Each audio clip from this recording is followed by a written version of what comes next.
In today's climate, not all big cities are clamoring for a pro sports team, yet some will wait years to get just one, while the city of Oakland loses 3 in 5 years.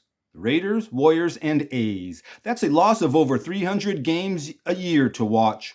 150 of those would have been played in Oakland. And how does the city fill the void left by three storied championship franchises? With a soccer team that plays 17 games a year in Oakland, at a stadium not meant for viewing soccer. So let's go ahead and leave Oakland and take a nice night cruise across the bay to San Francisco, and we'll spend a few minutes back in 1955 when the city by the bay was the place to be. A simpler time. Women and little girls wore dresses. Men put on a tie and a hat. Boys wore a belt and tucked in their shirt. My dad was 11 at this time and has two signatures from this Sacramento Solons player who signed his name Jack. But his birth name is John Patrick Tobin, nickname Jack or Jackie, and has minor league baseball cards that use all three of those names. And like many Seals players who went with Lefty O'Doul to Japan spreading the game of baseball, Jack Tobin has a wide variety of interesting Japanese baseball cards from 1949. I can't tell you if they call him John Patrick, Jack, or Jackie. But I can tell you he was born in Oakland, California in 1921, and his parents are from Northern Ireland. So Jack had an inherent penchant for drink. He attended Oakland High School, same school Jackie Jensen and Bill Rigney went to. He stood 6 feet even and weighed 165 pounds, a very speedy runner, and is another player who bats left, throws right, and went to college 15 miles up the road to St. Mary's, a college known for baseball since 1872, and played 2.5 years for the Gales before starting his pro career in 1942, playing a couple of months with the Red Sox Louisville Colonels, before deciding, like many, rather than being told you're in the Army, he enlisted, choosing the Navy, and from July 1942 until December of 1944 was stationed either at Livermore or Oakland Air Bases, playing baseball for both and sometimes over at St. Mary's. With World War II still out of control, for some undisclosed reason, Jack was medically discharged early and was able to attend Red Sox 1945 spring training camp, soon after making his MLB debut on a war-depleted Boston Red Sox team. Playing in 84 games, starting 70 of those at third base, that team had no pitching, with Lefty Grove having just retired and the majority of the pitching staff still at war. It was a roster filled with over-the-hill players, with 20 of them over the age of 30, with most pushing 40, like Hall of Famer Joe Cronin and A's great Bob Johnson. Many of the young players were in the big show only as placeholders for guys like Ted Williams, Johnny Pesky, and Dom DiMaggio. And when the war was over, guys like Jack Tobin were sent back to the minors, knowing they had their shot and will most likely play out the rest of their careers in the minors.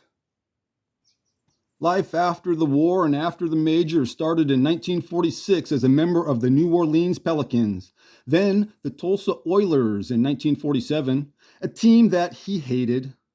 They say Jack begged and pleaded with the Seals management to buy him from Tulsa, and they did, meaning he was back home in the Bay Area for 1948, and his first season as a Seal was great, batting .301 and stole 37 bases. A lot of players steal bases, not many steal the plate. That's what Jack Tobin did in the game against the Hollywood Stars. He stole home plate to win the game.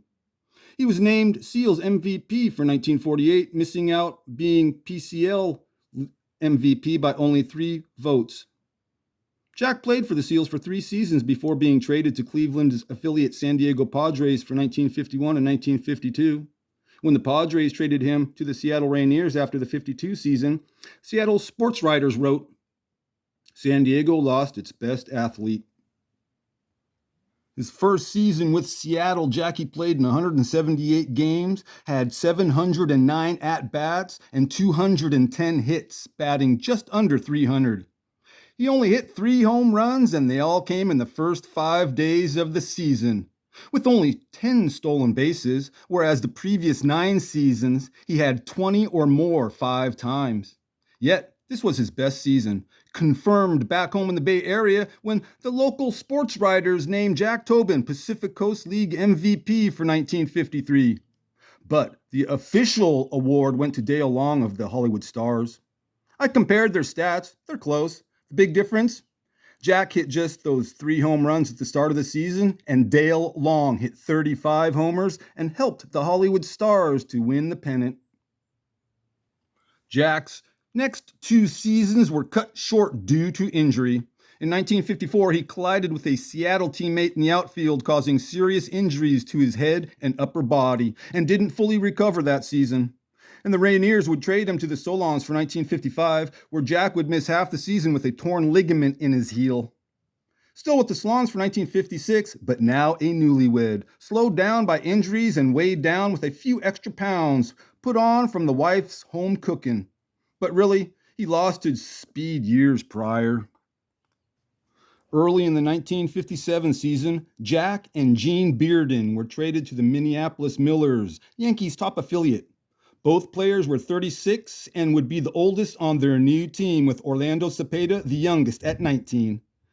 Jack played in 42 games with the Millers, then optioned to the Springfield Giants, where he would finish his career in 1957 as player-coach with a couple of 22-year-olds named Philippe Alou and Jose Pagan.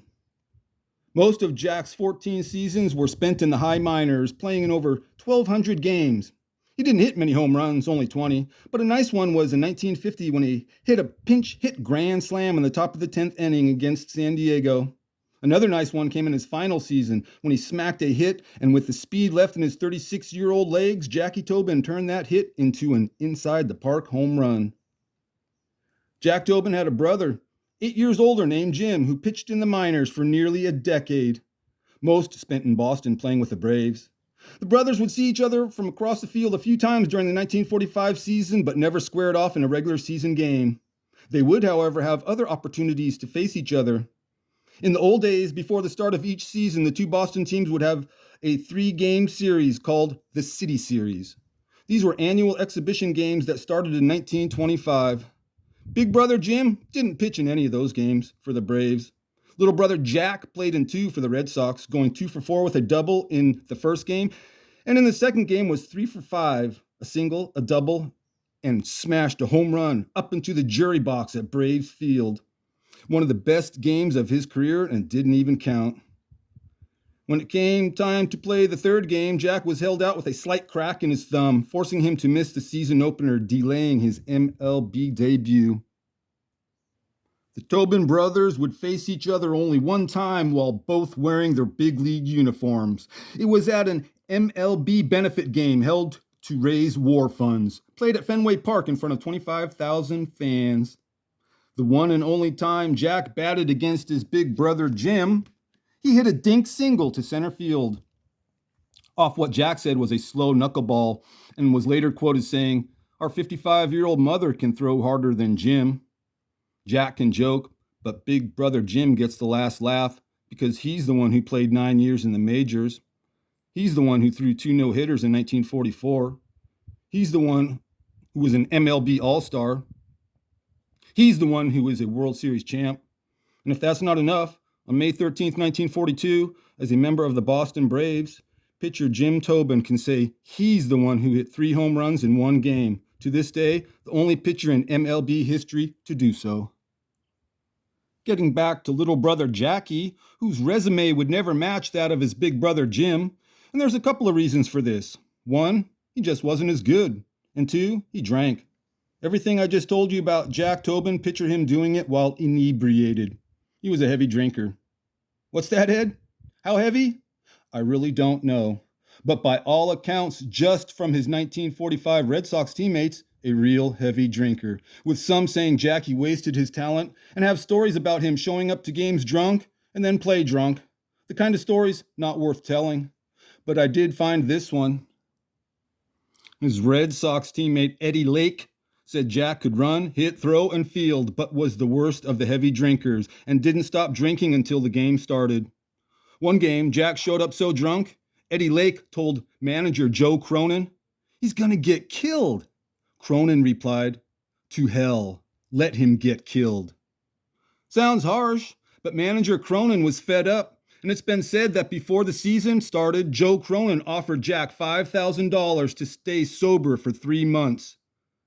But just weeks after that generous offer, Jack showed up for a game so drunk he couldn't play. Manager Cronin had to get on the phone and call MLB Commissioner Happy Chandler and ask to be reinstated so that he could play third base. Ironically, Jack was filling in at third base for an even bigger drinker, Jim Tabor, who was away fighting in the war. Difference is, Tabor was only 36 when he died from drink, and Jack made it to 61 before dying in his apartment in 1982 from an apparent heart attack. There could be a few reasons why Jack drank. Some only need one. After his playing days, like many, Jack wanted to stick around the game. So right after retiring in 1957, he went back to Sacramento and applied for a coaching job with his former team. He didn't get it, so he took a job as an umpire in the California League for 1958, a career that would start out bad and end even worse. Could be frustrated at no longer a player or even a coach, but an umpire.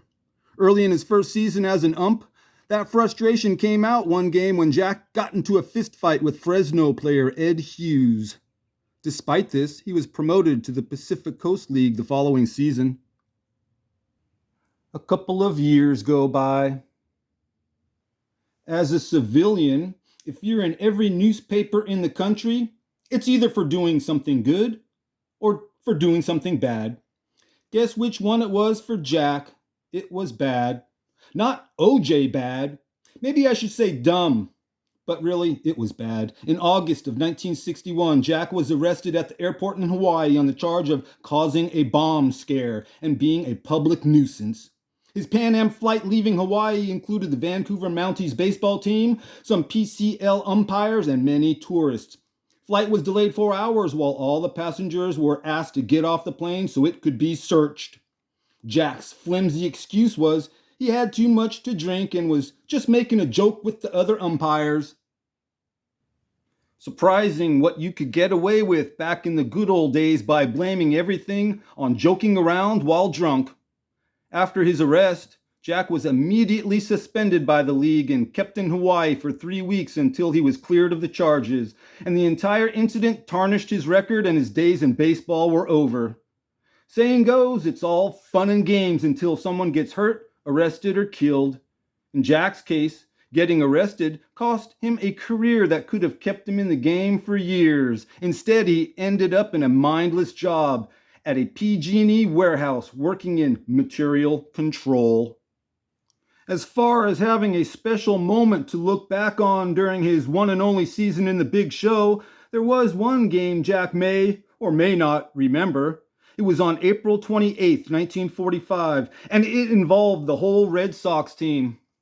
The team started the season 0-8 and were desperately looking for their first win, hoping to get some fans to come out to Fenway Park. Jack Tobin came up to bat and proceeded to hit a single that drove in the game-winning run. Those in attendance said, "The way the players were celebrating, you think they would have just won the World Series." Odds are, after that win, Jackie and the boys went out and had a few drinks. Of course, they would have gone out for a few drinks even if they didn't win. So I will leave you on this special day, the day we celebrate the birth of our nation. As you know, I always try to end on a positive note, and I will today by mentioning just how good of an athlete Jack Tobin was. They say he easily could have played pro basketball. So at the start of each baseball season, the National Baseball Hall of Fame has every player fill out a questionnaire with the final question always the same. Had you not gone into baseball, what would you have done? Jack Tobin wrote down that he would have played basketball. And no doubt he would have played drunk.